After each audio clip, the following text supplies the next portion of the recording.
You're listening to Smart to Death Radio. Hey everybody, it's the interview queen Alicia Toot here, and you are currently listening to and obviously enjoying Queen's Court.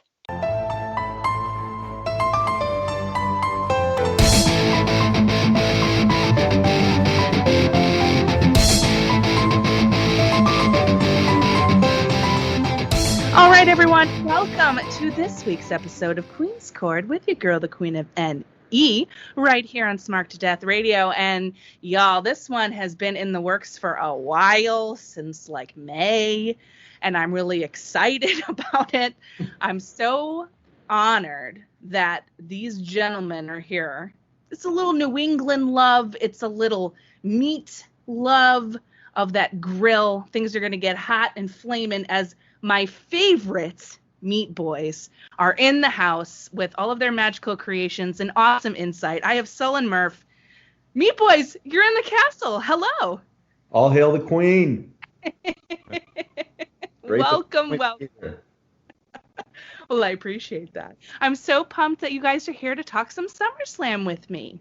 Absolutely. It obviously broke our hearts when the Rona stole SummerSlam from the TD Garden. So, I figured getting into the court is the closest that we'd be to greatness. Well, I don't disagree. But also very sad because, yes, we were supposed to be at the Garden watching this awesome show, and I'm super sad about it. But while it wasn't in the Garden, it was in the Thunderdome. So there's that. I hear the laughs already. Good. I can't wait to ask you all about it. But first, we have to talk about, of course, your Twitter, Meats and Tweets. Some delicious food was presented for SummerSlam. Talk to us about that. Yeah, so, obviously we weren't having the dogs in the Garden, so we had to go strong. Put together some bourbon tips, some teriyaki turkey tips, of course, the grilled veggies. Shout out to the Irish Whip. We are not changing our name to Veggies and Tweets. We just have to have a well-balanced plate, or else our moms would yell at us. True. But no, it ended up coming together. Even though we were in the middle of that torrential downpour, the grill was still going strong. And when all was said and done, filled up on a couple of pounds of tasty meat.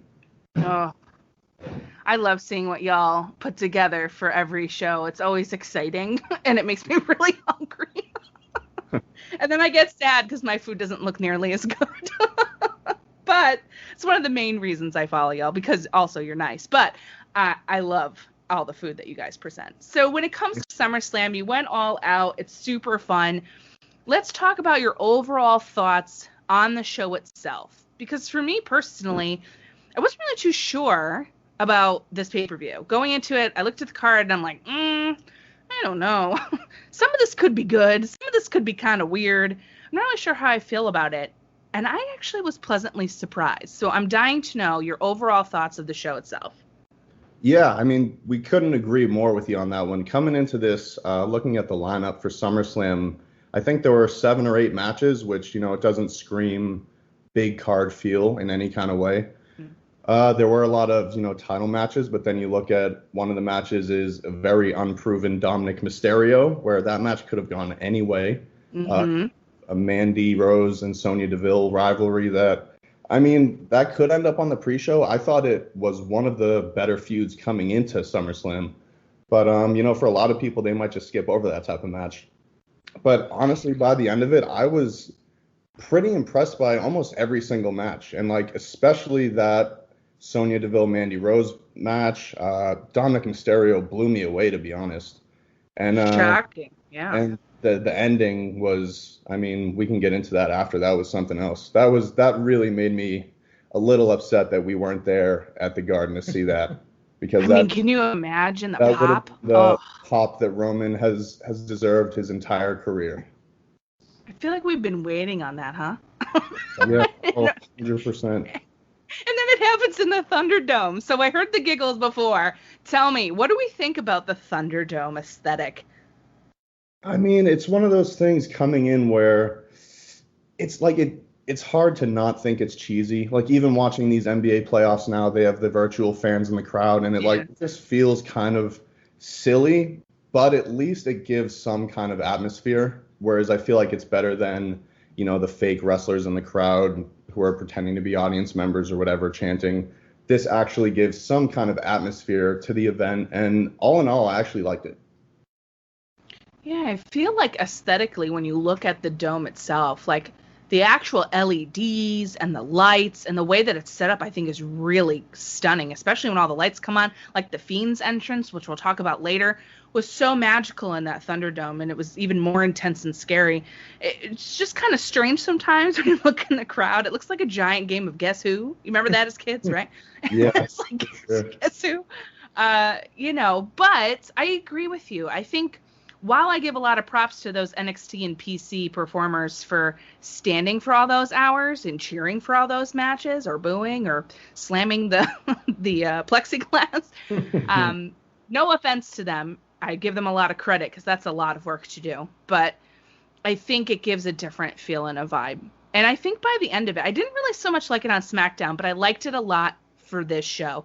It kind of gave that we were talking about before with the card, maybe that lack of that big fight feel. It felt more important because of the setup, I think. So at least we had that. It was something new and exciting and different, and I feel like they got the volume correct this time, but I digress. That's another issue. Before we jump off it, I have to air out my grievances with Big Daddy Vince. I got into the Thunderdome registration. I got my individual link. I had my call time of 9 p.m. I was set up, ready to go, and then all of a sudden I click in and it tells me they're already at capacity. So Vince, you got to make it up to me. I'll be in the Thunderdome for Payback, wherever you want, but I just wanted to get in and sit next to my boy Pikachu and Baby Yoda. Listen, the fact that Pikachu was front and center made my night. It was really exciting. And I don't blame you. Vince, give him some justice. Yeah. Also, Payback is in a week. That's weird. It's very, very weird. I don't know about that. But anyway, I digress. So we'll get you some justice at Payback. But as we roll into the SummerSlam show, don't really want to talk about the pre-show too much, but we do have to give a nice shout out to our girl Renee Young as her last hurrah, as she said. That was her final WWE show, and she's out. Weird, Renee's leaving, but also she's been there for 8 years, and that's a long time in the wrestling business. Yeah, I was, when I was reading that today, that, her post on Instagram that this November would have been 8 years. And of course, in this internet age, you can get up and look at her whole career. That was basically her first real job, so to speak, Mm-hmm. And she, cut her teeth getting right into, I think she came in October 2012, and she was right on the Survivor Series kickoff show by November. So she's a hot ticket, and they'll definitely miss her. She was a trailblazer for a lot of the women that you see on TV today. And, obviously getting the chance to be on commentary and killing it there and dominating, talking smack. I mean, she will be sorely missed. Yeah, I'm a little sad that she's leaving, but also it's going to be cool to see who kind of steps in to this very vacant and large shoes that Renee's leaving behind. But she's definitely a hot commodity, and I'm excited for whatever it is she does next. And I thought her post was really heartfelt. So big thank you to Renee Young. I thought it was a really nice thing that they did for her on the kickoff show and all over Twitter. They did an appreciation thing for her, and I thought that was very nice. There was a match with Apollo Crews and MVP. Blech. Whatever. Apollo won. That's how I feel about MVP. Just an FYI, in case you didn't know. Now you know. But that's that business. So I'm hoping we're done with that and they can go like on Raw Underground or something. Me too. But let's talk about the actual meat of the card. The 3 hours and 5 minutes. Okay, so real quick. I'm loving the silver lining of this COVID era are these short freaking pay-per-views. It's the best ever. Completely agree. Absolutely. Like, how late have we stayed up all the time? And especially our poor friends in the UK, all the time for these, 5 to 7 hour shows. Oh, this 3 hour thing, it's a gem. But we had a packed card, lots of stuff going on. We had Bayley versus Asuka for the SmackDown Women's Championship. With the Street Profits versus Andrade and Garza. With Zelina, of course, for the Raw Tag Team Championships. Mandy versus Sonya in what was supposed to be hair versus hair, but turned into a no DQ loser leaves WWE. We had Seth Rollins with, of course, Buddy Murphy, which I will always call him Buddy Murphy, sorry. And Dominic Mysterio with, of course, his dad, Ray. Asuka versus Sasha for the Raw Women's Championship. Drew McIntyre versus Randy Orton for the WWE Championship. And, of course, The Fiend, Bray Wyatt versus Braun Strowman for the Universal Championship in a Falls Count Anywhere. So that's a lot of championships and a lot of things going on. And really only 2 that were non-title matches. So this was a lot going on here. But the first match to open up the show, which I thought was really smart, was Bayley versus Asuka. And, of course, Bayley came out with Sasha because what else would they do? They're a team. And this was for the SmackDown Women's Championship. Now, what I think is really cool about this match, you guys, is you can tell the chemistry that Bayley and Asuka have. They've had it since NXT. It's apparent now. They're just older and a little bit different. I think it was really fun match. Not my favorite of the 2 women's championship matches, so that's interesting. But I thought it was actually pretty solid. I think it was a good kind of notch on their championship belts between these 2. I think that they had the excellent chemistry. Very little that was kind of like clunky or out of place. I thought the rest was really good. They jam-packed their time, which was, I think, about just under 12 minutes, which didn't really feel that way until I looked later and saw that. Mm-hmm. But I thought the storytelling in here was perfect for the setup for the second match later. So what did y'all think about Bayley versus Asuka?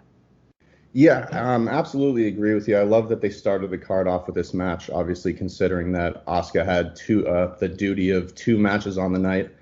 And it's one of those things looking back. I mean, we've seen this before with wrestlers performing double duty on big cards with people like Seth Rollins, Becky Lynch, Daniel Bryan did it at WrestleMania 30, Chris Jericho when he became the undisputed champion. And the point being, all these names are like the cream of the crop top wrestlers. So the fact that they're giving Asuka this chance to perform this match, I think really shows that they really have a lot of faith in her to really carry 2 championship matches. And, I mean, when it comes to Bayley, she's just, as you said, she's so smooth. She's about as reliable as it gets with a female worker. A lot of people always say with people like Sasha Banks, that she gets injured often. She's reckless. Nia Jax, obviously reckless. I like to compare Bayley almost to a John Cena in the aspect of not that she was this eternal babyface, but that she's just this super reliable, always gets the job done in the ring, just top-level performer. And when you put her in there with pretty much anyone, you're going to get a great match. And when you put her in there with Asuka, who's one of, if not the best wrestlers in the company, you're going to get a great match. And I do agree that this wasn't, the best match I've ever seen, but there were very little things wrong with it. Yeah, I love what you said there about Bayley. And honestly, I think in this COVID era, Bayley, Sasha, and Asuka have really carried basically almost every single show.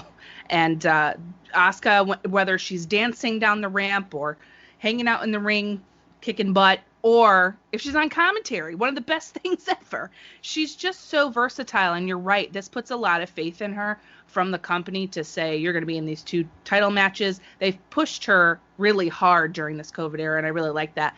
And they've relied on their 2 of the 4 horsewomen in Bayley and Sasha. So I think this has been a beautiful night and showcase to kind of cap off this COVID era, which we're still in, by the way. I hate to break it to all y'all, but we're still here. But I think that they've done a great job on this show, showcasing just how important these 3 female wrestlers are. And Asuka's one of the best in the whole wide world. So you just have to love it. Oh, sorry. I was just going to say, and as far as the storytelling aspect, the way, they had Sasha interfere there at the end to set up the later match, and the way she ran in and roughed Asuka up at the end, it really, makes you wonder, is Asuka just going to lose both matches? Is she going to be able to pull it off? It gives you something to kind of to chew on there going on to the second match. Yeah, absolutely. And I thought commentary did a great job too of kind of setting up what's going to happen later. They always Corey always likes to say, her supposed best friend, Sasha Banks, right? He likes to sow that discord. Yeah. And boy, did that come into play later, and we'll talk about that. But that match put a great taste in my mouth right off the bat, starting the show, nice and hot. great match. Then we go into this match, and I have to tell you, when this happened, that they said that they were making this match when they booked it, I was like, I don't know about this. I like the Street Profits quite a bit. I'm not sure how I feel about Garza, and I'm not really sure how I feel about Andrade anymore either. I like Zelina. I think she does good for what she's supposed to do. But I think the best part of it for me, no lie, was having Kevin Owens and Samoa Joe on a commentary team. It's my favorite. So that was exciting. He came out for that match, which I thought was super fun. This actually turned out better than I thought it was going to, and I don't mean that disrespectfully. I just was a little concerned how this was all going to kind of come together. But I actually think they did a good job. I think it was fun to kind of watch the Street Profits get better and better and better. And they're like so dominant as a tag team. It's fun to watch them perform. Like I said, not the biggest fan of Garza and Andrade myself. And this one for me was, if they don't win, so like they're splitting up now, right?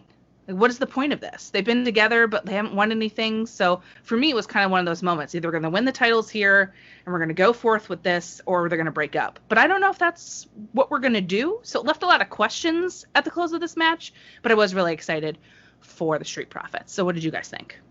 Yeah, completely agree. And I got to start off, of course, with that beautiful frog splash by Montez Ford. He continues to make his case for the most athletic guy on the roster title. But no, I completely agree. I think Garza and Andrade are definitely on the path for a split, especially now after this loss. It's been a real slow burn towards them splitting up. I always have enjoyed Andrade more as a singles guy. You know, and I think it was natural to kind of put him with Garza and stick Zelina in the middle, who's the real star of that trio. And you know, whenever a split between tag title holders happens, it always kicks it up a notch. But I think because of Zelina, you know, without the titles, I think the split, you know, she'll provide the gas for that. I always enjoy the Street Profits. You know, they're obviously extremely entertaining out of the ring, and what they do in the ring is great. I just don't know where they go from here. You know, like I said, they're obviously extremely entertaining as tag champions, as, you know, chasing the belts. Maybe more so out of the ring, obviously, with that whole series with the Viking Raiders. I mean, I couldn't get enough of that week over week, no matter what they were doing. You know, but you know, who knows where it goes from here? It was good, obviously, to see Montez Ford get some revenge against the guy that poisoned him. I don't think it would be good if the poisoner gets to win, but he got his revenge. You know, maybe they have a your favorite MVP in the Hurt Business feud in their future. Maybe Seth and Buddy go for the belts. It'll be interesting to see who steps up next to the Profits. Yeah, I enjoy them holding the titles. I also like them chasing the titles, so it's kind of a catch-22 for me. I think either way it's great or bad. So I don't know. I feel like, yeah, they have the Viking Raiders that they can definitely rely on, and they're an excellent tag team. And Seth and Buddy would be very interesting going after the belts. And I also think you're probably right that Lashley and Benjamin may be the two that go for those belts. That seems like a logical place for them to go. But I guess my real question at the end, where the heck is Bianca Belair? And why do I care about anybody else? Right. I don't. Right. No, I'm just kidding. I do. I like the Street Profits quite a bit. But I want to know where she's at. Like, if someone poisoned my husband, I'd be all over them. Over them. I don't know. I digress. But speaking of fiery, feisty ladies, let's talk about this no DQ loser leaves WWE match, Mandy Rose versus Sonya Deville. Now, as we know, in real life, outside of the ring here, Sonya Deville went through something crazy and awful, and I'm so glad that she and everyone else are safe. And it seems like they had been putting that in to the storyline or saying or mentioning it, I guess, in WWE. So I kind of feel like, I don't want to say this was predetermined, but everything's predetermined. But I mean, like, obviously that Sonya was going to be the one to leave WWE. As soon as she made that stipulation, it kind of was like, oh, okay, that's where we're going with this. And, you know, that's great. Do what you need to do and take that time to heal and do your business. But this was another match that I, like you, was a little like, I don't know. I'm a little nervous. I love Sonya Deville. Sonya Deville, to me, looks like she's at the top of the game, ready to challenge for some people, just start going after folks in the women's division to make her way right to the top. she seems like a natural for that spot. Her evolution, so to speak, from her debut to now is so stark, and I think she's really coming to her own. I think she's great in the ring. That Dragon Sleeper, ooh, it's good. It's real good. And I think her and Mandy put on a really fierce, really competitive match. I was surprised. I gave this one like an A. It was so good, and I enjoyed it. And I don't really like Mandy Rose that much. So I was very, very impressed. What about you? Yeah, you're absolutely right. I mean, considering this feud started off as basically a supplement to the original Otis versus Dolph Ziggler feud back at WrestleMania, where Mandy was basically a side piece, and then Sonya basically just teamed up with Dolph, and that whole thing just ran its course. And then we really didn't see this feud begin until Sonya started delivering these amazing promos, which for me have pretty much carried the feud up until this point, of her just pointing out the fact that she's always kind of been second best to Mandy Rose. She's always had to kind of be in the shadow of the Golden Goddess. And it really wasn't until now that she's come out and just dominated her promos, the way she would run out and smear lipstick on Mandy Rose. Like, all that stuff was like, wow, this is great. This is awesome. We don't need Otis and Dolph Ziggler. Like, these ladies can do this on their own. And as you said, once the match came around, they beat the crap out of each other. I mean, there were a lot of hard hits in there. There were a lot of knees in there towards the end. And I really enjoyed it. It was one of those things where it wasn't until after the pay-per-view that I looked back and saw that of the 7 main card matches, 3 of them were women's matches. And I never once thought that any of them felt like filler, that any of them felt like they didn't deserve to be on the main card. As you said, with the Asuka Bayley match, that was over 10 minutes. I think all the women's matches got between 10 and 12 minutes, and they all put on amazing performances. Yeah, and that's actually funny that you say that, because I was thinking the same thing about this match before we started recording, and I was thinking, man, how long was that? Because it felt like the perfect amount of time for their feud, and it was just over 10 minutes. And that seems like a really short time, but they got a lot done in those 10 minutes. And I think you're really right about Sonya. I think the way that she carried this feud with her promo skills and the unhingedness that she brought to it, with her look, it just kind of all came together. And I think her taking a step back is going to make us miss her more.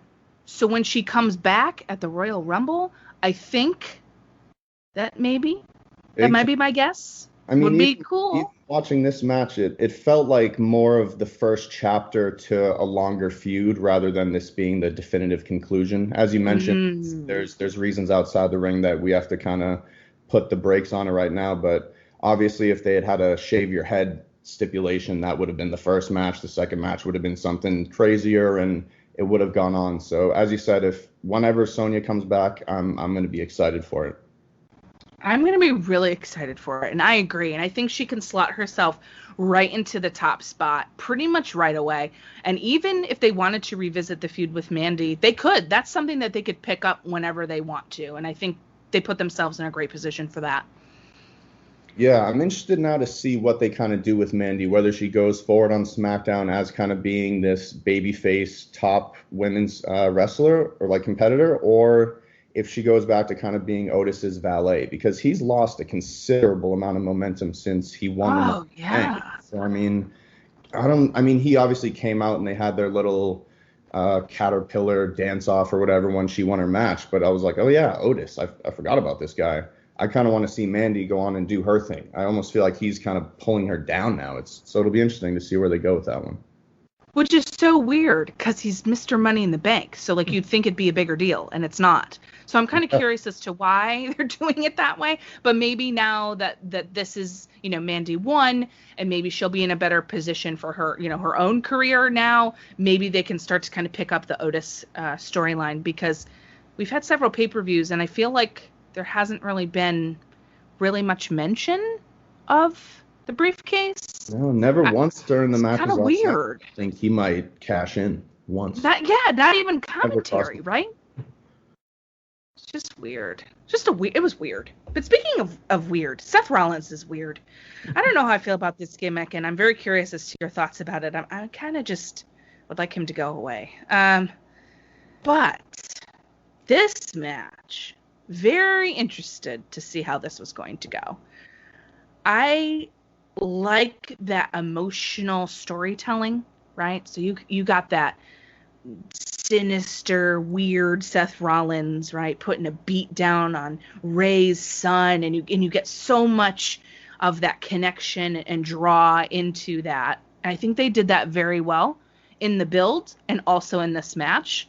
And, the whole thing of Dominic asking his dad not to interfere and all of that cool stuff, it just added so much to that story. So when this actually happened, I was like, okay, well, how is this kid gonna go? Like, I'm very curious. He's so tall, he's lean, he looks like he knows what he's doing, sort of, for being such a young age. And obviously his dad's Rey Mysterio, so you have to think that he's trained somewhat with the guy, right?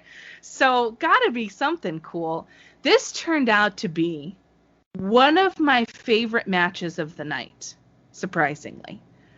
As much as I don't like Seth Rollins' character, I like Seth Rollins in the ring. And I thought that he did an excellent job with Dominic. And being so dominant throughout the entire match, letting him, Dominic get some offense. And, of course, we got our 619 pop. And I really think it was more the story for me than the match. But I thought the match was so good for Dominic to make his debut against Seth Rollins, of all people, right? This is who your debut match is against at a big pay-per-view as an official WWE superstar. This is a huge moment for him, for his dad and his family as the next generation of Mysterio steps into the ring. I thought that this was so cool, and I think something I won't forget for a while was seeing Rey handcuffed to the rope, reaching out for Dominic while Seth taunted him. Just some of those moments sometimes the WWE gets so right. So Dominic versus Seth Rollins, what are your thoughts? Yeah, I completely agree. In my opinion, it was the overall quote unquote best match of the night, from a story perspective, athleticism on both sides, entertainment value. I mean, from Seth walking out in Ray's Halloween Havoc gear from the WCW days. I mean, yes. I was locked into it. And yeah, kudos to Dominic, showing up on his first match, first night, looking like a guy who belongs.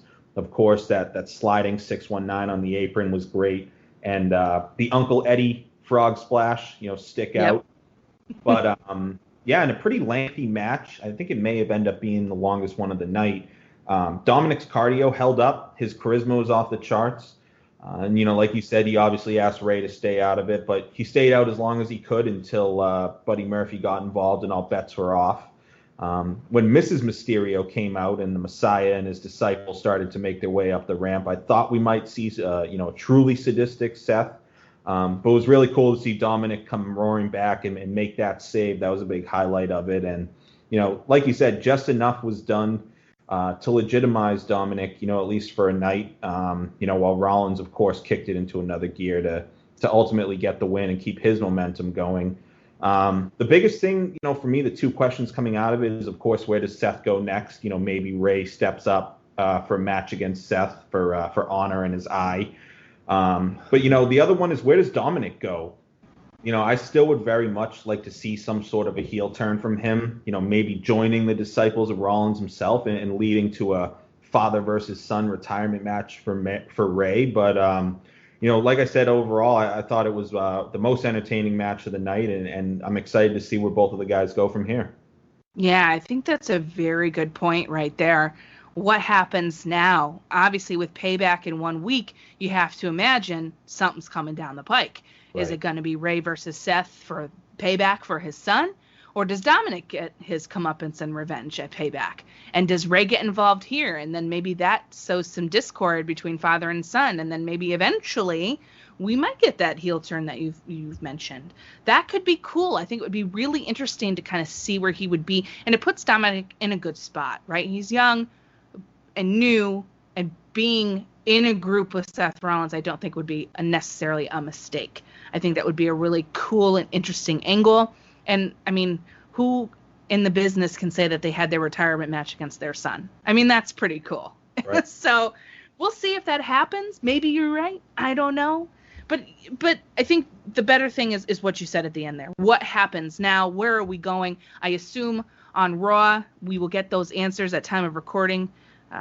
It's before Raw, so we don't know yet. But I'm assuming we will since we have 1 week, and we'll kind of see what they bring. But it was a great first in-ring performance.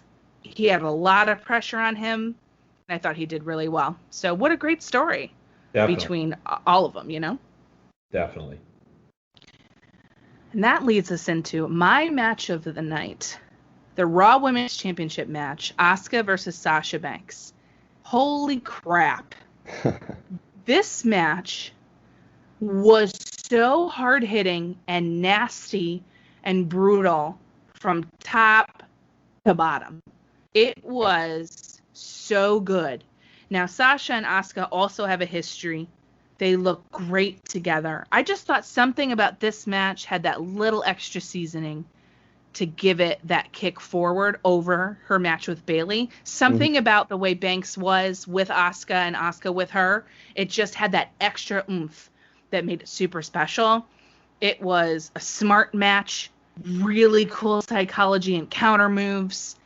The story, of course, was there, but it felt more to me like we're just going to wrestle now, and we're going to see who's top dog.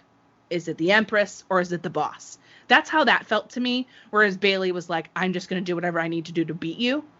This one felt more like a test. So I thought that was really cool. There was a nasty DDT when she jumped off the steps, caught Banks and dropped her down.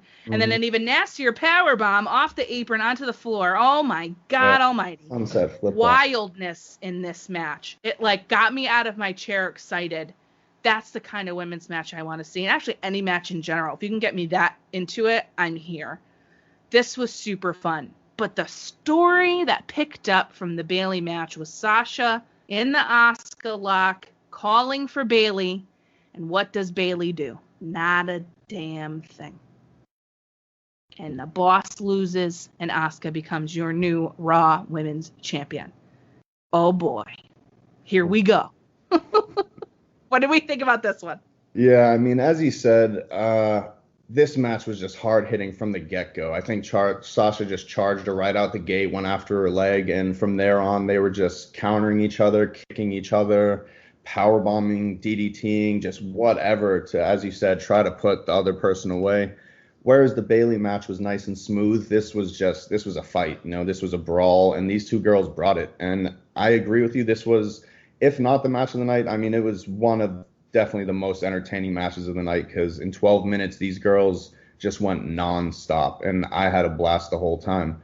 And as you said, the ending of that match was just, the storytelling was beautiful. The way it called back to the first match, the way you had Sasha calling for Bayley and Bayley not being there, and then Sasha sitting there with just her one belt looking all sad. And yeah, you got to wonder where they go from here. And it's one of those things where before the match, we had thought either Bayley or Sasha was going to lose one of their belts. We just couldn't figure out which one. We actually thought Bayley would.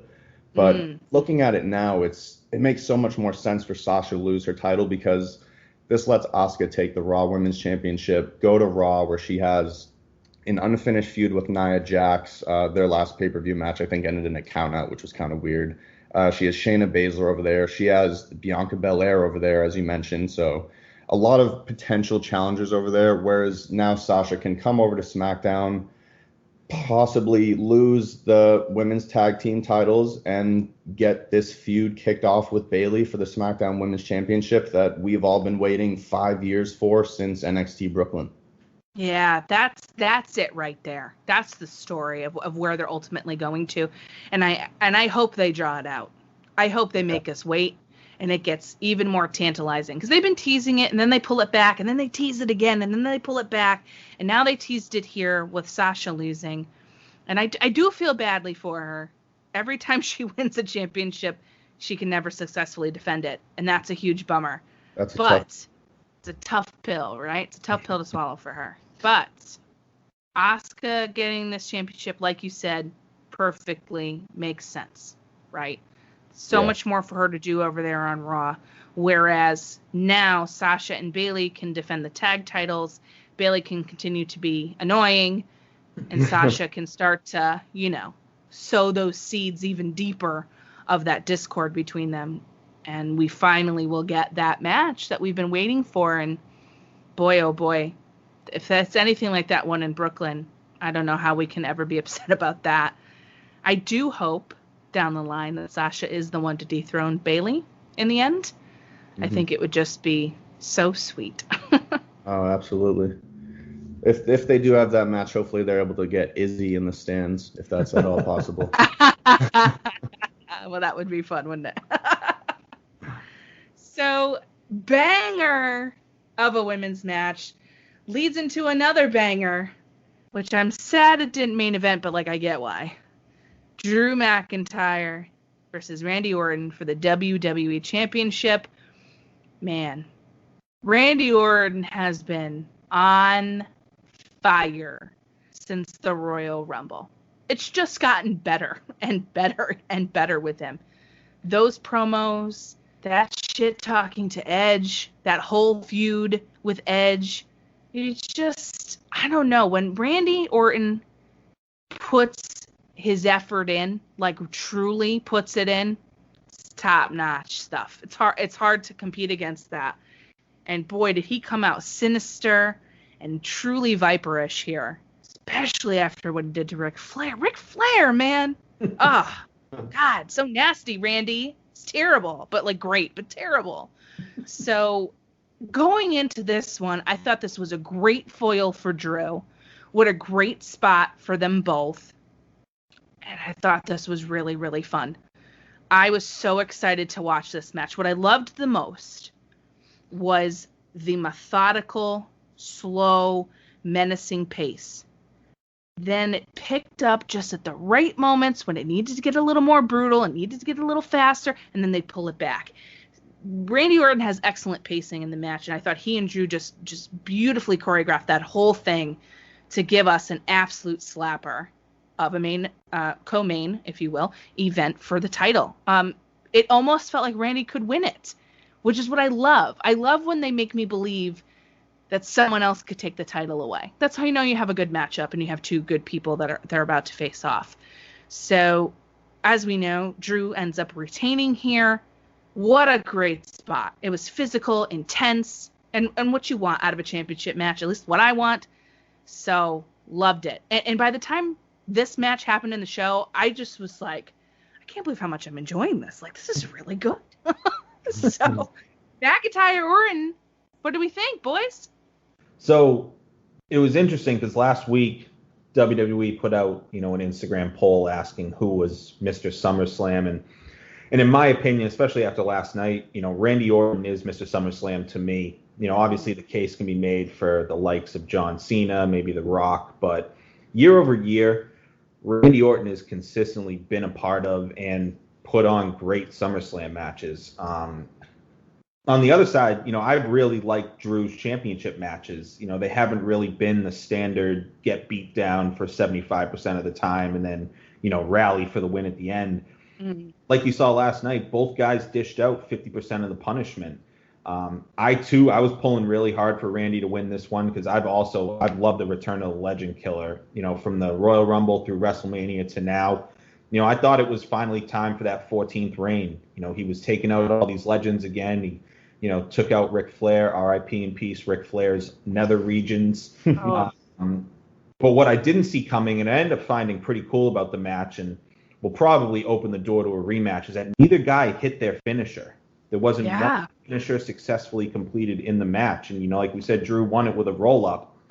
And I can easily see, again, at the time of taping right before Raw, I would love to see Randy cutting one of his very, very improved promos year over year tonight about how if he hit the RKO, things would have been different. And, of course, with Payback 6 days away, we just might see that. Oh, I'm here for it because what could be better cinematically? And if you're a fan of Randy Orton, to watch him dismantle Drew and hold that championship up at Payback. Holy shit. I'd love that. Would be crazy. You could just see the smile on his face and Randy Orton coming in and out every Monday, laying people out. It's hard to hate that. Not that I want Drew's reign to be cut short. I really like Drew as a champion, but there's something super sweet about a super evil Viper. So, oh yeah, it's good stuff. And wow, what a great match, and for your quote unquote major championship, because I don't really see the Universal Championship as quite the same, Right. but they're trying, I guess. Get me. Which is where my skepticism came in for this. So, at the horror show, whatever that was, which was an actual horror show, did not like that at all, that pay-per-view. Woof. So they had this match, cinematic madness, and Braun went into the lake and turned out weirdo and turned heel sort of, kind of, and messed with Alexa Bliss, which is rude, and Bray, now the Fiend coming out right again, and now they're going to have this match, and I was a little nervous about it because I didn't really like the last one, but this one was more, in the ring, so I'm like, all right, let's see how it's going to turn out. I honestly thought we were going to see Sister Abigail. I thought we were going to see some interesting, fun stuff with Alexa because of that. Nothing with that. Okay, so I'm watching this match go on, and I'm a little confused about it. Gotta be honest with you. There were some good spots and some fun, but mostly the ending, I was like, oh, we're done. Oh, okay, it's over. What, how? It was 12 minutes. And I'm over here like, I'm sorry, what's happening? Why is this match so short? Why did it end that way? This was really weird. I just didn't really see it as like that was the time it was going to end, if that makes sense. Mm-hmm. Like, I know they exposed the wood. I get that. Okay, so we plant him with some Sister Abigails. But, like, I didn't think the match was going to be over. So when he counted the 1, 2, 3, I was like, huh? He's the monster among men's out because of that? Okay. And that's my problem with Braun's booking, right? They built him up to be this unstoppable, like, unmovable force, and nothing ever happens. Okay, so cool. Fiend got the belt. Great. I'm excited about that. So the match was bleh. The ending, though. So all of a sudden you see this man in black running up, and you see a spear, and I'm like, oh my God, it's Roman Reigns, who I was shocked to see back. And that was their tagline, right? You won't see it coming. Yep. I had a feeling it might be him, but like, with his health issues and COVID, I was thinking, well, maybe he'll stay away a little longer.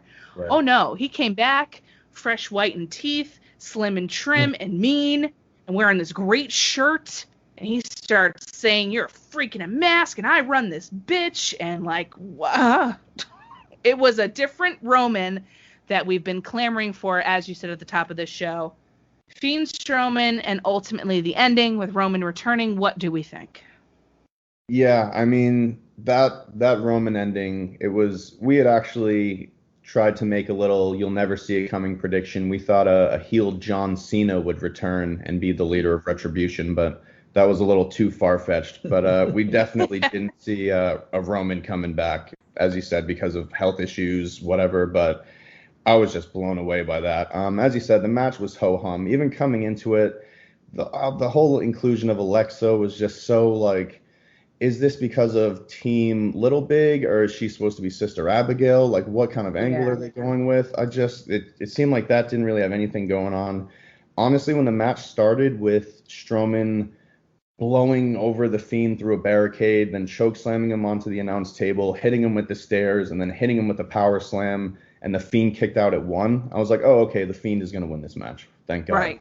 And honestly, when he won, as ho-hum as it was when he did get that pinfall, as you said, I was just happy that it seemed like he finally restored things back to February before the Super Showdown, when Goldberg won the championship off the Fiend that he never should have won, and then Braun took it off Goldberg at WrestleMania, and that whole period, I think, just should have never happened. And I think that Roman's return can just expunge all that, and we can just pretend now that the Fiend is back where he should have been, and Roman is back where he is now.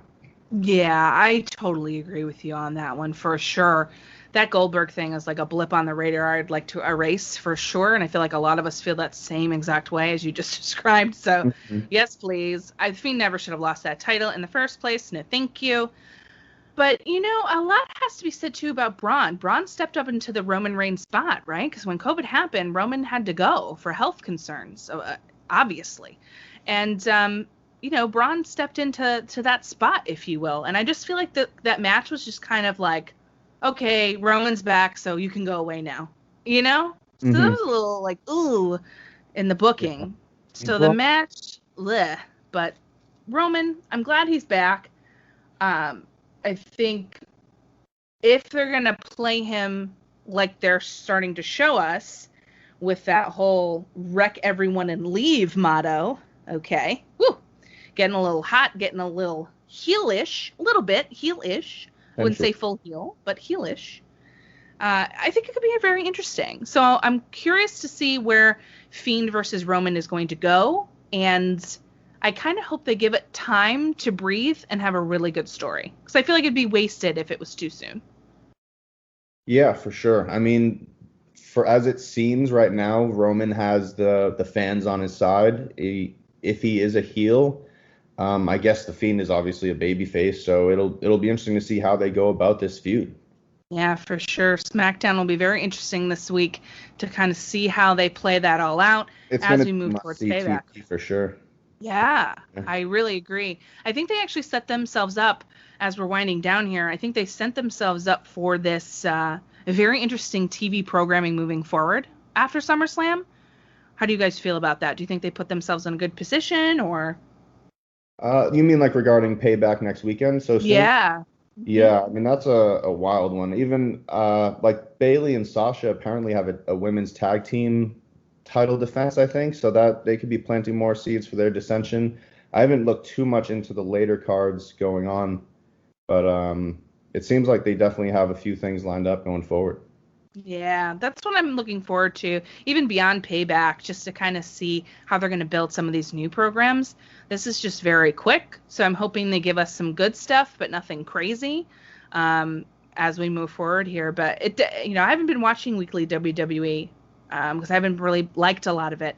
But now I might tune in because I'm kind of interested in the seeds and the planting and the gardening that they've done with all of these new and old programs. But it's got a fresh face on it, and I'm excited for that. So that was SummerSlam 2020 in the books after a very busy weekend of wrestling with TakeOver and GCW shows and BLP and Black Wrestlers Matter and all sorts of stuff. So as we move forward, guys, I would love to have you back for a future. If you would come and grace me with your presence in the castle, you're welcome back at any time. And I want to thank you so much for sharing the airwaves with me today to review SummerSlam. So would love for you guys to tell everyone where they can find you and all your awesome stuff that you do. So we are on a COVID hiatus with the actual show with Meat Wednesday, but keeping up the Twitter game going strong. It's at Meats and Tweets. That's Meats, the letter N, Tweets, nice and simple. It's just pictures of meats and thoughts on the day. But we've really enjoyed this. We are forever grateful for the Queen allowing us into her court and finding out that we're not, we're leaving with our heads. We please the Queen. We serve at the Queen's pleasure. No beheading today, boys. Thank you.